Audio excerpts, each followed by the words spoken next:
Right Srinivas గారు, పిఠాపురంకి సంబంధించి అందరి దృష్టి అటువైపే ఉంది. ఎందుకంటే పవన్ కళ్యాణ్ ఎక్కడ పోటీ చేస్తారంటే ఉసిరికాయ ఊరించింది అన్నట్టుగా ఎక్కడ ఎక్కడ ఎక్కడ అందరి దృష్టి అటువైపే.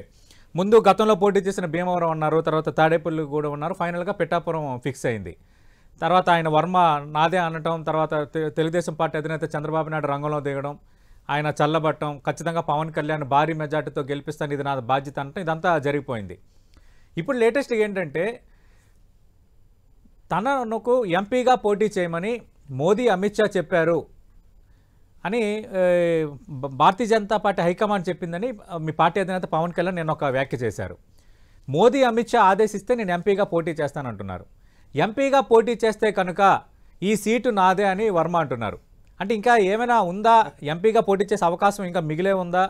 పిఠాపురం ఫైనల్ అయినట్టుగా కానట్టుగా? సతీష్ గారు, మీకు ప్యానెల్లో ఉన్న పెద్దలందరికీ నమస్కారం అండి. నమస్తే. ఖచ్చితంగా పవన్ కళ్యాణ్ లాంటి వ్యక్తి పోటీ చేస్తున్నారంటే ఆ స్థానం మీద ఒక హాట్ సీట్ అవుతుంది అది. సరే, మొత్తానికి పవన్ కళ్యాణ్ గారు పిఠాపురం నుంచి పోటీ చేస్తానన్నారు. అదే సందర్భంలో మోదీ అమిత్ షా ఒకవేళ అంటే నేను ఎంపీగా కంటెస్ట్ చేస్తాను అని చెప్పేసి అన్నారు. ఇంకా వాళ్ళు ఏం అనలేదు, ఈయన ఇంకే డిసిషన్ తీసుకోలేదు. సరే, పిఠాపురం సీట్ ఎప్పుడైతే ఈయన నేను పోటీ చేస్తానన్న తర్వాత కాడి నుంచి అధికార పార్టీ వారు 4 మండలాలకి 4 మినిస్టర్లను పెట్టారు. అంటే మేము విజయానికి ముందే భయాన్ని టన్నులో ఇచ్చాం. విజయానికి అతి దగ్గరలో ఉన్నాం కాబట్టి ఆ భయంతో 4 ఎంపీలు 4 మండలాలకు ఒకరికి చెప్పిన వాళ్ళ స్థాయిని మండల స్థాయికి తీసుకొచ్చారు. ఒక మంత్రి స్థాయిని మండల స్థాయికి తీసుకొచ్చిన ఘనత పవన్ కళ్యాణ్ గారిది. ఒకటి పిఠాపురం సీట్ అనే కాకుండా రాష్ట్రంలో ఉన్నట్టు మా కూటమి అభ్యర్థులు ఏదైతే ఉందో, ఇందాక సీట్ల గురించి పోట్లాట అన్నారు. కూటమిలోకి సీట్లు కావాలని మేము పోట్లాడుతుంటే అటుపక్కన అధికార పార్టీలో మాకు సీటు వద్దు అని చెప్పేసి పారిపోయేటువంటి కార్యక్రమాలు ఉన్నాయి. ఇక్కడ మీరు గమనించారు, ఈ మధ్యకాలంలో దాదాపు 8 మంది ఎంపీలు బయటకు రావడం, అనేక మంది ఎమ్మెల్యేలు, అదే సందర్భంలో ఎమ్మెల్సీలు. అంటే మీరు ఏకపక్షంగా ఏదో వన్ సైడ్గా వాళ్ళు ఏమీ లిస్ట్ ఏమి రిలీజ్ చేయలేదండి. 12 లిస్టులు రిలీజ్ చేశారు వాళ్ళు. అంటే అధికారంలో ఉండి అధికార పార్టీ వాళ్ళ అభ్యర్థులను ప్రకటించడానికి 12 విడతలుగా లిస్టులు రిలీజ్ చేయవలసి వచ్చింది. అంటే వాళ్ళకి అభ్యర్థులే దొరకలేని పరిస్థితి. ఇక్కడి నుంచి అక్కడికి, అక్కడి నుంచి ఇక్కడికి, పాత చింతగా పచ్చనే అక్కడ ఇక్కడికి మారుస్తా రకరకాలైనటువంటి అంటే పిల్లలు అటు ఇటు మారుస్తా చూసారా, అదే విధంగా జరిగినటువంటి కార్యక్రమాలు జరుగుతున్నాయి.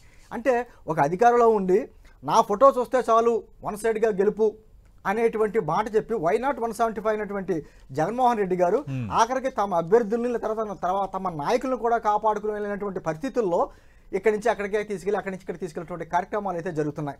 అంటే ఎన్నికలకు ముందే పలాయనం చిత్తగించిన పార్టీ అధికార పార్టీ వైఎస్ఆర్ కాంగ్రెస్ పార్టీ అస్త్ర సన్యాసం ముందే తీసుకుంది. ఓకే, ఖచ్చితంగా దాని మీద కూడా మనం కాకుండా రాజశేఖర్ గారిని అడుగుదాము. అసలు నిన్న పవన్ కళ్యాణ్ ఏమన్నారో, ఈరోజు మాజీ ఎమ్మెల్యే వర్మ ఏమన్నారో ఒకసారి చూద్దాం.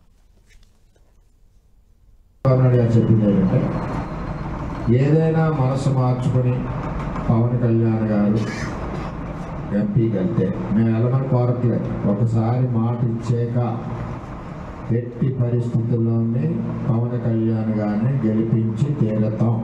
ఆయన కూడా ఇక్కడే ఉండాలని కోరుకుంటున్నాం. ఒకవేళ ఆయనకి పర్సనల్గా ఎంపీకి వెళ్ళాలని ఆలోచన వచ్చినప్పుడు తెలుగుదేశం పార్టీ తరఫున నువ్వే పోటీ చేస్తామని చంద్రబాబు నాయుడు గారు తెలియజేయడం. నేను కూడా పవన్ కళ్యాణ్ గారు వస్తే రక్తం దారబోసి మేము కార్యకర్తలు 24 గంటలు పనిచేసి గెలిపించి చంద్రబాబు నాయుడు గారికి గిఫ్ట్గా పంపుతాం. అంతేగాని వేరే ఇతర వ్యక్తులు ఎవరు వచ్చినా సరే పల్లకి మోయడం జరగదు. ఒక ఎంపీగా భవిష్యత్తులో కూడా నేను ఒకటే చెప్తాను. ఒకవేళ మోదీ గారు అడిగితే, అమిత్ షా గారు అడిగితే, నేను ఎంపీకి వెళ్ళాలంటే మా ఉదయం అడిగి స్వాప్ చేసుకుంటాం ఇద్దరం.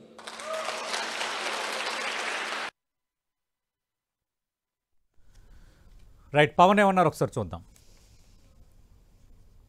ఒక ఎంపీగా భవిష్యత్తులో కూడా నేను ఒకటే చెప్తాను. ఒకవేళ మోదీ గారు అడిగితే, అమిత్ షా గారు అడిగితే, నేను ఎంపీకి వెళ్ళాలంటే మా ఉదయం అడిగి స్వాప్ చేసుకుంటాం ఇద్దరం.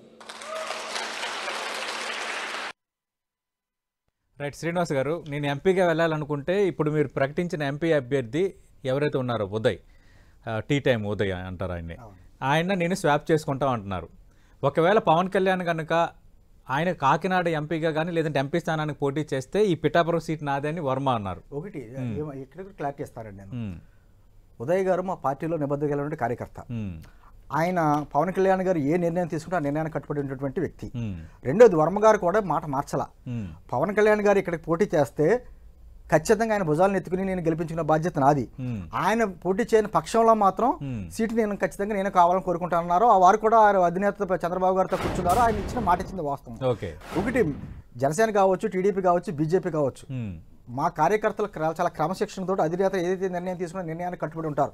ఖచ్చితంగా చిన్న చిన్న అసంతృప్తులు ఉంటాయి, రకరకాలుగా ఉంటాయి అనేది సహజం. అంతే తప్ప అధినేత నిర్ణయానికి వ్యతిరేకంగా ఎక్కడ మాట్లాడరు. ఇక్కడ ఇంకా ఒక ఫైనల్ డెసిషన్ అవలా. అంటే పిఠాపురానికి ఆల్రెడీ ఇన్నాళ్ళు పనిచేసుకుంటున్న వ్యక్తి ఉదయ్ గారు ఉన్నారు కాబట్టి ఆయన నేను పోటీ చేస్తానన్న వెంటనే ఆయన ఆ సీటు త్యాగం చేశారు కాబట్టి కాకినాడ ఎంపీగా మాకున్న 2 ఎంపీల్లో కాకినాడ ఎంపీగా ఉదయ్ గారిని ఈయన ప్రకటించడం జరిగింది. రేపు పొద్దున అనుకోని పరిస్థితులు ఏదైనా అటు ఇటుగా మారినా కూడా కూర్చోబెడతారు, మాట్లాడతారు. అంత మా గొడవలన్నీ కూడా పదే చెప్తా ఉంటారు. మాకు టీ కప్ లో తుఫాన్ లాంటివి మా అంత రోడ్డు మీద పడేటువంటి గ్లాస్ కాబట్టి మీది టీ గ్లాస్ లో తుఫాన్ అనాలి. టీ కప్ లో అనుకోవాలి, టీ గ్లాస్ లో తుఫాను మీరు అన్నట్టే. అంటే ఇవన్నీ అసంతృప్తులు ఎప్పుడు వస్తాయండి? పళ్ళున్న చెట్టుకి రాళ్ళు పడతాయి అన్నట్టుగా ఈ సీటు మాకు కావాలి అన్నారు కదా. అంటే స్వాప్ చేసుకుంటాం అన్నారు. స్వాప్ చేసుకుంటే ఒకవేళ కాకినాడ ఎంపీ స్థానానికి పవన్ కళ్యాణ్ వెళ్తే ఉదయ్ అనే వ్యక్తి పిఠాపురం నుంచి అభ్యర్థి అవుతారు. ఆల్రెడీ పిఠాపురం ఇన్ఛార్జ్ ఆయన ఉన్నారు. కానీ వర్మ ఒకవేళ పవన్ కళ్యాణ్ ఎంపీగా వెళ్తే సీటు నాదని వర్మ బహిరంగంగా చెప్తున్నారు. కాకినాడ ఎంపీగా పవన్ కళ్యాణ్ గారు కానీ నిలవంటి వస్తే ఈ పిఠాపురం సీటుకి సంబంధించి వర్మ గారిని ఉదయ్ గారిని కూర్చోబెట్టి అధినేతలు నిర్ణయిస్తారు. ఇద్దరిని కూర్చోబెట్టి ఎవరైతే బాగుంటుంది ఏంటి నిర్ణయించి గెలిపే జయంగా పనిచేస్తారు.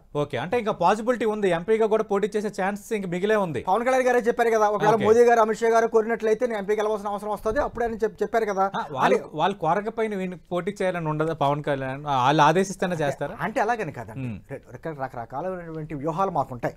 ఆ వ్యూహాల్లో భాగంగా మేము ఆల్రెడీ కూటమిలో భాగంగా 21 సీట్లకు కుదించుకున్నప్పుడు దీనికి పవన్ కళ్యాణ్ గారు ఒక ఎమ్మెల్యేగా ఉండడం అవసరమా, లేకపోతే ఒక ఎంపీగా పోటీ చేసి కేంద్ర మంత్రి తీసుకోవడం అవసరమా ఏంటంటే మా వ్యూహాలు మాకు ఉంటాయి కదా. దానికి తగ్గట్టుగా 3 పార్టీలు పవన్ కళ్యాణ్ ఖచ్చితంగా పిఠాపురం నుంచి పోటీ చేస్తారు లేదంటే ఎంపీకి వెళ్తారన్న దానిపైన ఇంకా పూర్తిగా త్వరలో అన్ని క్లారిటీ వస్తుంది.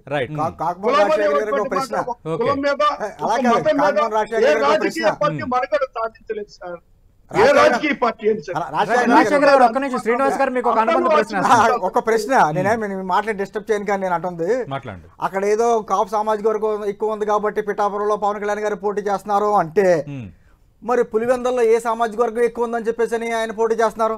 మేము ఛాలెంజ్ విసురుతున్నాం. రాష్ట్రంలో ఫోటో చూసి ఎక్కడైనా గెలిపించి నేను మాట్లాడుతున్నా.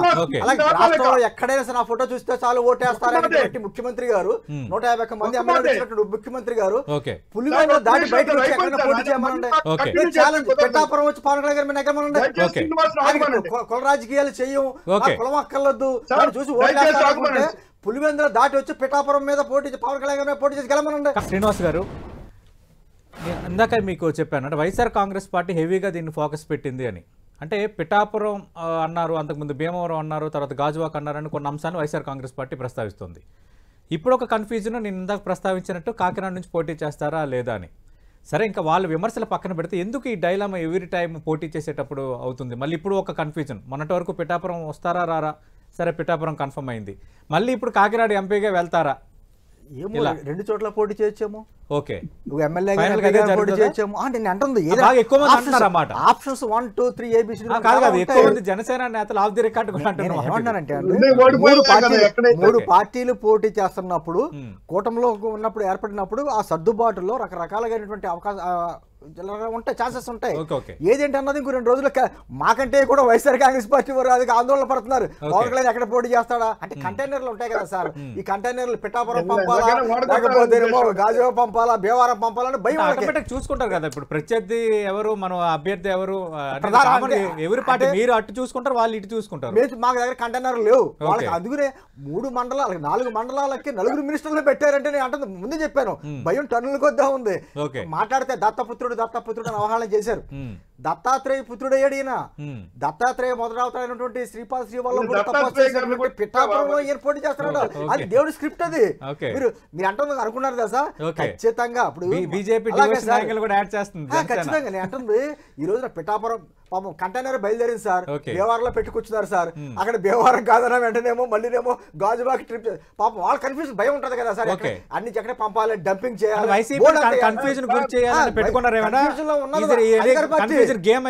మా కూటమి చాలా క్లారిటీగా ఉన్నారు. కన్ఫ్యూజన్ లో ఉన్నవారు ఎవరంటే అధికార పార్టీ వారు. అందుకని వాళ్ళ భయం, చెప్పండి బాబు ఎక్కడ పోటీ చేస్తాడో, అక్కడ మేము మా ప్రయత్నాలు మేము చేసుకుంటామని వాళ్ళు భయపడుతున్నారు.